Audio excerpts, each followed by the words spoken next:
Il y a deux effets qui se conjuguent. Il y a une espèce de double ou triple peine. C'est qu'on a à la fois de plus en plus de travailleurs précaires avec des contrats de plus en plus courts. Et ça, c'est vraiment voulu par le gouvernement et les réformes du marché du travail, comme ils disent, depuis que Macron est arrivé.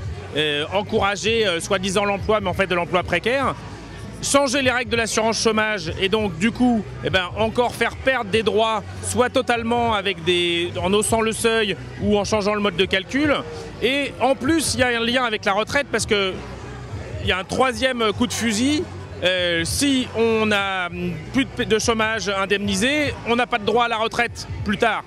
Et les plus touchés par cette réforme de l'assurance chômage, ce sont les jeunes, notamment les moins de 25 ans qui arrivent sur le monde du travail avec peu de diplômes. Ceux-là sont très clairement ceux qui perdent le plus par la réforme de l'assurance chômage et qui pourraient en plus perdre à l'âge de la retraite parce qu'ils auront pas de droit à la retraite sur ces périodes-là. Pour la CGT et pour la majorité des syndicats, il n'y a pas de négociation à avoir sauf à retirer le projet de loi. On n'est pas là pour améliorer des miettes sur un projet dont le fondement est très dangereux. C'est un projet qui va répercuter les inégalités pour les femmes, pour les travailleurs précaires justement. C'est pour eux que ça va être le plus dur. C'est un système qui rend les choses très individualistes.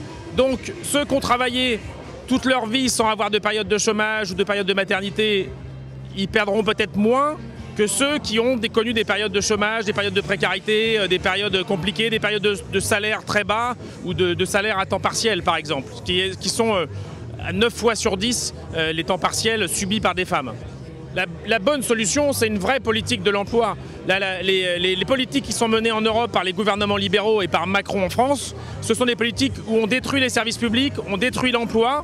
Et il y a besoin d'une politique de relance. Il y a moyen de s'affranchir des dogmes sur les 3% ou autres, parce que ce dont on a besoin, c'est de relancer des politiques de grands travaux sur la transition écologique, des politiques pour permettre d'avoir des services publics pour répondre aux besoins. On voit bien dans quel état est l'hôpital partout dans les pays européens. L'hôpital français qui est une fierté en train de se dégrader à toute vitesse parce que plus personne veut aller travailler à l'hôpital dans des conditions horribles.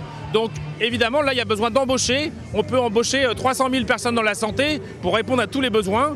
Et là la richesse, ça ce sera un investissement parce que la richesse va pouvoir réaugmenter et être partagée dans un système qui est le contraire de ce que fait Macron, où la richesse est en train d'être confisquée au profit de quelques-uns.